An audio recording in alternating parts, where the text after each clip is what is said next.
I crossed that finish line, and that day I ran with the scripture on my back, Second Timothy 4:7. I have fought the good fight. I have finished the race. I have kept the faith. And in the race, I really wasn't aware that scripture was on my back.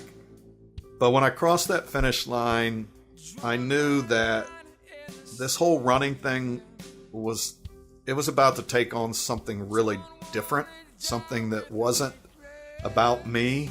You line up to run a marathon to check it off like a bucket list. You want to accomplish something big, personal in your life. But through a whisper or through some more direct conversation, and really tied to that scripture on my back, God was telling me that this is more about Him than about me. And I think a lot of it was just that faith and that reliance on Him in the middle of that race when I could not have done it without Him. And then just seeing this parallel in life with people who are struggling with different areas of their life that maybe it isn't running, maybe it's relationships, maybe it's a disease, maybe it's just health, maybe, I don't know. We all have these struggles. I've come to believe we all have some sort of darkness that we're fighting. And I think God was saying that here's your opportunity to use running to bring some light, bring some hope, bring some strength, help people finish whatever race it is they're fighting for.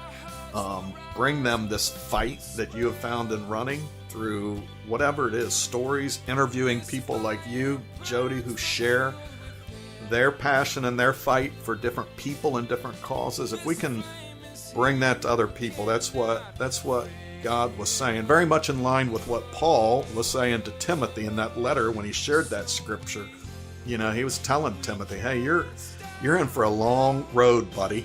I'm handing over this preaching gig to you. You're just this young kid. You're going to meet all sorts of challenges. But, he told him, I have fought the good fight. I've finished this race and I've kept the faith. And really in sharing that letter with him, he's saying, I think you can do this too. I have faith in you. And that's really what I want to do with this podcast that you're hosting today. And just through these incredible stories that all come from my running journey and crazy, just looking back all to, this young woman that I didn't even know getting hit and killed, who not coincidentally was a strong faith Christian woman who devoted most of her life to being a mom and serving others in her church. And I think I always consider what I'm doing part of building on that legacy of hers and carrying on this life that she was living, touching lives that she no longer can, but